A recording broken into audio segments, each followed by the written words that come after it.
Hello नमस्कार दोस्तों, मेरा नाम मोहम्मद जाहिद और मैं फिर से आप सभी का स्वागत करता हूं आपके अपने यूट्यूब चैनल भारतीय रोजगार में। और गाइस, जैसे कि हमने अपनी प्रीवियस क्लास ख़त्म कर ली थी, ठीक है, जिसमें हमने आपका फर्स्ट एंग्लो मराठा वर्ड को कवर किया था, राइट। तो इसमें हम आपकी कवर करेंगे सेकंड एंग्लो मराठा वर्ड, जैसे कि आप देख सकते हैं, ओके। और इसका जो टाइम पीरियड था वो क्या था, 1803 से लेकर के 1805 तक, ओके। पहली मराठा वॉर खत्म होने के बाद, वो कब खत्म हुई थी वो भी मैंने आपको शायद बताया था पिछली वीडियो में, ठीक है, 1782 में, यानी कि 1782 में आपकी प्रीवियस जो क्लास है वो खत्म हुई थी, जो पहली मराठा वॉर है वो खत्म हुई थी, ओके। और जैसे ही ये वॉर खत्म होती है, पहली मराठा वॉर, उस टाइम पे नेक्स्ट पेशवा जो बनता है वो बनता है माधव राव टू। लेकिन बाद में इसकी भी डेथ हो जाती है 1782 में। मराठा बनता है कौन, माधवराव टू, और बाद में इसकी भी डेथ हो जाती है। यानी कि आप ये कह सकते हैं यहाँ पे कि सेकंड एंग्लो मराठा वार शुरू होने से पहले ही किसकी, माधवराव सेकंड की भी डेथ हो जाती है। अब जो नेक्स्ट जो पेशवा बना था वो पेशवा बना था बाजीराव सेकंड, ठीक है। और ये किसका बेटा था, आपको मैंने चार्ट के माध्यम से समझा रखा है सारा का सारा, ठीक है। बालाजी विश्वनाथ के कितने बेटे थे, ठीक है ना, बाजीराव, फिर उसके 3 बेटे थे, कौन, बालाजी बाजीराव, ठीक है, रघुनाथ राव, ओके। और फिर उसके भी 3 बेटे थे, कौन, आपके विश्वास राव, माधव राव फर्स्ट, फिर नारायण राव, ठीक है ना। तो ऐसे करके मैंने आपको पूरा चार्ट बताया था वो, ओके। तो आपको उस चार्ट को फॉलो करना है और इसी के अकॉर्डिंग आपको ये क्लासेस देखनी है। ये क्लास समझने से पहले आपको प्रीवियस क्लास चेक करनी है, क्योंकि उसमें आपको फिर ज्यादा अच्छे से क्लियरिटी आ पाएगी, राइट। तो यहां देखिएगा कि जो नेक्स्ट पेशवा बनाया जाता है वो बनाया जाता है किसको, बाजीराव सेकंड को, ठीक है ना। बाजीराव सेकंड यहां पे बनता है, जो बेटा होता है किसका, रघुनाथ राव का, ठीक है ना। रघुनाथ राव आपको याद होगा, जो ब्रिटिशों के साथ में मिले रहते थे, ठीक है। अब यहाँ पे ना हम लोग समझने की कोशिश करते हैं कि सेकंड मराठा वार, जो सेकंड एंग्लो मराठा वार थी, उसके रीजन क्या क्या रहे थे, ठीक है ना। रीजन क्या थे, जब देखिए, जब बाजीराव सेकंड पेशवा बना तो बाजीराव सेकंड की जो एज थी वो बहुत ही ज्यादा कम थी, मतलब कि कम एज में उसको पेशवा बना दिया गया था, ओके। क्योंकि ऑप्शन ही नहीं था ना। वो ऐसा होता था कि पहले बड़े बेटे के बेटे फिर बनेंगे, फिर उसके सारे बेटे जब बन जाएंगे फिर सेकंड बेटे की बारी आती है, इस तरीके से सिस्टम चलता था, ठीक है। या जब बाजीराव सेकंड को यहाँ पे अगला पेशवा बना दिया जाता है, तो ये जितने भी लोग होते हैं, जितने भी इंपॉर्टेंट लोग होते हैं, ठीक है, ये सब सोचते हैं कि अब यार देखो, ये बाजीराव सेकंड तो बना दिया गया, लेकिन ये योग्य शासक नहीं है, ठीक है ना, ये नहीं संभाल पाएगा। अब ऐसा है कि हम लोग चलेंगे अपने हिसाब से, ओके। हम लोग अपने हिसाब से चलेंगे। तो इन लोगों ने, मतलब कि कुछ लोगों की सोच आपस में नहीं मिलती थी, वैसे भी ये सब मौका ही चाह रहे थे कि हम लोग अलग अलग हो जाएं। तो इन्होंने क्या किया, अब ये आगे चल करके अलग अलग ग्रुप्स में डिवाइड हो जाएंगे। जो पेशवास के साथ में रहना चाहता है वो पेशवास के साथ में रह लेगा, अदरवाइज ये सब अलग अलग हो जाएंगे। तो गाइज ये ना 5 ग्रुप्स में आपस में डिवाइड हो गए थे। जो पेशवास थे वो पुणे में रह गए, ओके। जो गायकवाड़ थे वो अपने बड़ौदा में रह गए, होलकर साहब के इंदौर में चले गए, ठीक है, इंदौर वाला रीजन इनके पास में था, ठीक है। जो सिंधियास थे उनके पास में ये था आपका ग्वालियर वाला रीजन, और नागपुर में थे कौन से, आपके भोंसलेस, ओके। तो बिकॉज ऑफ दैट कि जब बाजीराव सेकंड को यहाँ पे पेशवा बनाया गया, तो ये उसको बिल्कुल भी योग्य शासक नहीं मानते थे, बोलते थे कि ये बहुत कमजोर व्यक्ति है, हम यहाँ पे योग्य हैं, ठीक है। अब देखिए, जब अगला पेशवा बाजीराव सेकंड को बनाया गया, ठीक है, और ये सब लोग इससे सहमत नहीं है, बिकॉज ऑफ दैट कि अगर ये लोग इससे सहमत होते तो इसको फॉलो करना पड़ता, तो इसको फॉलो करना थोड़ा ही चाहते थे, ठीक है, इसको फॉलो करना ही नहीं चाह रहे थे भाई। देखो यहाँ पे अभी होलकर्स का मैं अभी आपको कहानी बताऊंगा कि होलकर्स ने आगे चल करके इन दोनों पे अटैक किया था, किस पे, पेशवाज और सिंधियाज पे, और इन दोनों को डिफीट भी किया था। बिकॉज ऑफ दैट कि होलकर समझता था कि भाई हम है ना यहाँ पे, तो हम योग्य हैं, ठीक है, हमें यहाँ पे पूरा शासन देना चाहिए। तो इस तरीके से इनकी किसी की भी आपस में नहीं बनती थी, दैट्स वाई ये सब के सब अलग अलग ग्रुप्स में डिवाइड हो गए, 5 ग्रुप्स में डिवाइड हुए। मैंने बताया आपको, पेशवास पुणे में, गायकवाड़ बड़ौदा में, और आपके होल्सकर इंदौर में, और सिंधियाज आपके ग्वालियर में, और भोंसलेज आपके कहाँ पे, नागपुर में, ठीक है। और गाइज यहाँ पे मैं एक चीज और बताना चाहूंगा कि आप ना इस बंदे को, सॉरी, इस जो ग्रुप, ये जो ग्रुप डिवाइड हुआ है गायकवाड्स वाला, इसको आप थोड़ा सा मार्क डाउन करके चलिए, क्योंकि कि ये एक ऐसा ग्रुप था, इसने कभी भी किसी भी जंग में पार्टिसिपेट नहीं किया और बिल्कुल अपना न्यूट्रल खेला है, ठीक है ना। इसको किसी से कोई मतलब नहीं था, तो इसकी यहाँ पे ज्यादा कोई बात भी नहीं है, राइट। तो आगे चलते हैं, ठीक है, थोड़ा सा आपको समझा देता हूँ एक से। और आप टूटने के बाद, ग्रुप में टूटने के बाद भी ये लोग आपस में लड़ते रहते थे। मतलब कि देखिए, पहले तो ग्रुप में टूटे, फिर एक दूसरे की टेरिटरीज हथियाने के लिए आपस में लड़ना। ठीक है, तो यही तो हमारी कमजोरी थी। इंडियंस की जो कमजोरी क्या थी, वो एक दूसरे पे अटैक करते रहते थे और उन पे विश्वास भी नहीं करते थे। ठीक है ना, जो शक्तिशाली दिखता था, जैसे कि ब्रिटिशर्स उस टाइम पे काफी शक्तिशाली थे, उनके ऊपर ज्यादा विश्वास करते थे कि ये काम करते हैं, इनका हम हेल्प लेते हैं, ठीक है, और इसको अपने भाई को हराते हैं पहले। मतलब कि आपस में लड़ना, यही सबसे बड़ी कमजोरी थी हम लोगों की। ओके, तो आप ये देखिएगा कि आपस में लड़ना। ठीक है, अब जो इसमें से होलकर्स थे, ये वाले देखिए, ये होलकर है, ये पगड़ी वाला बंदा, राइट। ये जो होलकर्स थे, ये काफी ज्यादा मतलब कि दिमाग चलाते थे अपना। तो होलकर्स में भी एक जो इनमें हेड था, वो था कौन? यशवंतराव होलकर। इसने क्या काम किया? अटैक किया दो कमजोर राजाओं पे। किस किस पे? एक तो पेशवा पे, ऑलरेडी वो कमजोर मानते थे ये सबको, ठीक है ना, और सिंधियाज पे। इन दोनों को ही कमजोर मानता था कौन? होलकर्स।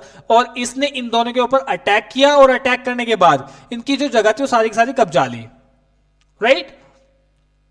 और जो अटैक किया था, उस अटैक को क्या बोला जाता है? उस जो अटैक किया था, वो जो युद्ध हुआ था जिसमें इसने इन दोनों की सारी जगह हथिया ली, उसका नाम था बैटल ऑफ पुणे। ठीक है ना, बैटल ऑफ पुणे कब हुआ था? 1802 में। ठीक है ना, 1802 में बैटल ऑफ पुणे हुआ। बैटल ऑफ पुणे में होलकर्स ने पेशवा और सिंधियाज की जगह हथिया ली। और अब जो बाजीराव सेकंड था, वो काफी ज्यादा मतलब कि बौखला गया। उसने कहा कि यार ये सब अच्छा नहीं है, हम लोग मतलब कि ये हमारे ऊपर ही अटैक करके हमारी सारी टेरिटरी को ये लोग हथिया रहे हैं। कोई बात नहीं, हमारे पास में भी ऑप्शन है। किसके पास में? बाजीराव सेकंड के। क्योंकि बाजीराव सेकंड के जो फादर थे रघुनाथ राव, ठीक है, उनका ब्रिटिशों के साथ में पुराना मेल था, पुराना भाई करते रहते थे उनके साथ में, ये बनती थी इनकी। ठीक है ना, तो ये कौन? बाजीराव जो सेकंड है, वो पहुंच गया ब्रिटिशों के पास में और बोला कि देखिए आप हमारी मदद कीजिए, ये जो होलकर्स हैं ये आ रहे हैं और बार बार हमारी जगह को हथिया रहे हैं, लड़ रहे हैं हमसे। ठीक है, अब हम थोड़े से कमजोर, इसका मतलब ये थोड़े ही कि हम बिल्कुल ही चुप बैठेंगे, आप प्लीज हमारी सहायता कीजिए। अब जो ब्रिटिशर्स बहुत ही ज्यादा खतरनाक होते थे, मतलब कि चालाक, खतरनाक भी और चालाक भी। उन्होंने बोला कि कोई बात नहीं, हम तुम्हारी मदद करेंगे, बिल्कुल करेंगे, और इसके बदले में हमें क्या मिलेगा? एक काम करो, एक ट्रीटी साइन कर लो, और आपका जो बेसिन वाला एरिया वो हमें दे दो, राइट।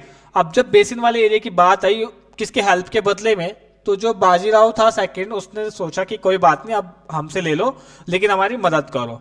और वहां पे एक ट्रीटी साइन होती है। ट्रीटी कौन सी? ट्रीटी ऑफ बेसन। किस किसके बीच में? बाजीराव सेकंड और ब्रिटिशों के बीच में। याद रखना, जो ट्रीटी ऑफ बेसन साइन हुई थी, वो बाजीराव सेकंड और ब्रिटिशों के बीच में साइन हुई थी। अब जब ये ट्रीटी साइन हुई, तो इस ट्रीटी के बाद में यार सिंधियाज को और भोंसले को बहुत बुरा लगा कि यार हमसे बिना पूछे, मतलब कि अलग भले ही हो गए हो, लेकिन जगह तो हमारी भी है ना। वो उन्होंने जाके ब्रिटिशों के साथ में ट्रीटी साइन कर ली, उनको वो दे दिया बेसिन वाला एरिया, तो उनको वो बात अच्छी नहीं लगी। अब वो कहीं ना कहीं जब ये बात अच्छी नहीं लगी और बेसिन किसके पास में? ब्रिटिशों के पास में चला गया, और जाने के बाद में फिर इन सब ने मतलब कि आपस में बहुत ज्यादा मनमुटाव शुरू हो गए। तो यही एक बेसिक कारण था किसका? सेकंड एंग्लो मराठा वार स्टार्ट होने का। ठीक है ना, सेकंड एंग्लो मराठा वार इसीलिए स्टार्ट होती है क्योंकि के बेसिन वाला एरिया किसके पास चला गया था? ब्रिटिशों के पास में चला गया था। और ये बात भोंसले को और सिंधियाज को अच्छी न लगी, क्योंकि के होलकर्स ऑलरेडी इनके ऊपर अटैक कर रहा था। ठीक है, तो यार लेकिन देखो, घर में कितनी भी लड़ाई हो आपस में, लेकिन जब अपना एरिया किसी दूसरे के, तीसरे बंदे के पास में जाता है ना, ऐसे इधर वाले के, बाहर वाले के पास में, तो फिर ये सारे के सारे ग्रुप बना लेते हैं, राइट। अब इन्होंने कहा कि तुमने दे तो दिया, अब इनसे वापस क्या लिया जाएगा? वापस कैसे लिया जाएगा? तो वापस लेने के लिए ये सब एक हो गए, और अब ये सब मिलकर के किसके ऊपर? ब्रिटिशर्स के साथ में लड़ाई करेंगे। ओके, ये सब क्या करेंगे? ब्रिटिशर्स के साथ भाई लड़ाई करनी पड़ेगी जब तक बेसिन वापस आएगा। अब देखिए लड़ाई कौन कौन करेगा ब्रिटिशर्स के साथ में। जो ब्रिटिशर्स थे उनके साथ में लड़ा कौन कौन? मैंने आपको एक बंदा नोट डाउन कराया था यहाँ पे, ठीक है ना, मैं बता भी देता हूँ अभी, एक मिनट। हाँ, आगे ये सब मिलकर किसके साथ में? ब्रिटिशों के साथ में लड़ाई करते हैं। और लड़ाई कब होती है? यानी कि जब मैंने ऊपर ही बताया आपको, जो सेकंड मराठा वॉर थी, एंग्लो मराठा वॉर, वो आपकी 1803 से लेकर के 1805 तक चली। ठीक है ना, ये इसका बीच का समय है, 2 साल तक चली थी। अब मैंने जो गायकवाड़ को ऊपर मार्कडाउन कराया था, गाइस जो गायकवाड़ थे वो लड़ते ही नहीं थे, मतलब कि वो गायकवाड्स को छोड़ करके बाकी पेशवास ने, होलकर्स ने, सिंधियाज ने, भोसलेज ने, इन सब ने मिलकर के सेकंड एंग्लो मराठा वॉर में भाग लिया था और लड़ाई लड़ी थी ब्रिटिशों के खिलाफ। लेकिन इसका रीजन, परिणाम क्या रहा था? परिणाम ये रहा था कि ये सब के सब हार गए थे, ब्रिटिशों ने इन सबको डिफीट किया था बुरी तरीके से। ओके, और हराने के बाद में इन्होंने बोला अच्छा पहले तो सिर्फ मेरे पास में बेसिन आया था आप लोगों की साइड से, अब आप एक काम करो, जितने भी आए थे ना बारी बारी करके अपने सारे एरिया दे के जाओ मुझे। हराया तो सही बात है, जब हराया जाता है ना तो फिर ऐसे ही होता है। और ब्रिटिशों को तो मौका चाहिए होता था, या तो आप मदद ले लो या फिर लड़ लो। अब लड़ाई में तो वो पीछे रहते ही नहीं थे ना, अब लड़ाई करियो, जीत लीजिएगा। जीतने के बाद में किसके साथ में? सबसे पहले सिंधियाज को पकड़ा। एक काम कर, तू आ भाई सबसे पहले। 1803 में treaty of Sulji Britishers plus Scindias के बीच में साइन हुई। कब हुई? 1830 में ट्रीटी ऑफ सुलजी, याद रखना इंपॉर्टेंट है, ठीक है। किस किस के बीच में वो साइन हुई थी? ब्रिटिशर्स प्लस सिंधियाज के बीच में। ओके, और इसमें इन्होंने, ब्रिटिशों ने इनसे कौन कौन से एरिया लिए थे? रोहतक वाला एरिया लिया था, गंगा यमुना दोआब वाला रीजन ले लिया था इनसे, दिल्ली आगरा रीजन ले लिया था, ठीक है ना, ब्रोच वाला रीजन ले लिया, बुंदेलखंड वाला इनसे एरिया ले लिया, और अहमदनगर फोर्ट भी इनसे ले लिया। मतलब कि देखो पहले सिर्फ बेसिन गया था, अब इनसे कितनी सारी जगह गई है, राइट। अभी ऊपर भी चलते हैं, बताता हूं। फिर ट्रीटी साइन होती है किसके साथ में? भोसलेज के साथ में, जो नागपुर से थे, ठीक है। इनके साथ में ट्रीटी साइन हुई कौन से वाली? Treaty of Devgaon. देवगांव कब साइन हुई आपकी? 1803 में, ब्रिटिशर्स प्लस भोसलेज के बीच में, जो नागपुर से थे। Okay, treaty of Devgaon sign हुई, और इसमें इन्होंने कटक, जो उड़ीसा वाला रीजन था, कटक वाला, वो चला गया इनके हाथ से, और बालासोर वाला और वेस्ट ऑफ रिवर वाला रीजन भी इनसे चला गया। वेस्ट ऑफ वाटर वाला रीजन भी चला गया इनसे। किससे? भोसलेज से, जो नागपुर से थे। ओके, और बाद में जो सबसे ज्यादा उछलते थे, जिसने इन दोनों के ऊपर भी अटैक किया था, सिंधियाज के ऊपर और किसके? पेशवाज के ऊपर। यहीं से तो सारी कांड शुरू हुआ था ये। अगर ये अटैक ना करता तो ना ही तो वो उसके पास में मदद मांगने जाता, कौन? पेशवा बाजीराव सेकंड, और ना ही ये सब होता, ठीक है। इसके साथ भी एक ट्रीटी साइन हुई, कौन सी? Treaty of Rajghat. ये भी इंपॉर्टेंट है गाइस, इसको कर लेना, ठीक है ना, याद करके चलना। और 1805 में साइन हुई थी। ये एक ट्रीटी है जो 1803 में साइन नहीं हुई थी, बल्कि 2 साल बाद 1805 में ट्रीटी साइन हुई। कौन सी? आपकी ट्रीटी ऑफ राजघाट। और इसमें किससे? होलकर से कौन कौन सा रीजन आया हाथ में? टोंक वाला रीजन आ गया, बूंदी वाला रीजन आ गया, और रामपुरा वाला रीजन इनके हाथों से ब्रिटिशों के हाथ में आ गया था, राइट। अब ब्रिटिशों के हाथ में जितने भी इंपॉर्टेंट रीजन से, जितने भी इंपॉर्टेंट एरियाज थे, वो सारे आ गए थे। ओके,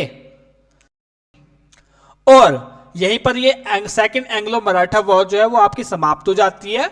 ओके, आगे चल करके अब हम देखेंगे third Anglo Maratha war. Okay, firstly आपको फर्स्ट मराठा वॉर चेक करना है, उसके बाद आपको ये वाला वीडियो देखना है, आपकी समझ में सारी चीजें आ जाएंगी। आई होप कि आपको वीडियो अच्छा लगा होगा गाइस। वेल, अच्छा लगा हो तो प्लीज चैनल को सब्सक्राइब कीजिएगा और वीडियो को लाइक कीजिएगा और शेयर करना बिल्कुल भी मत भूलिएगा। Well, thank you, thanks a lot.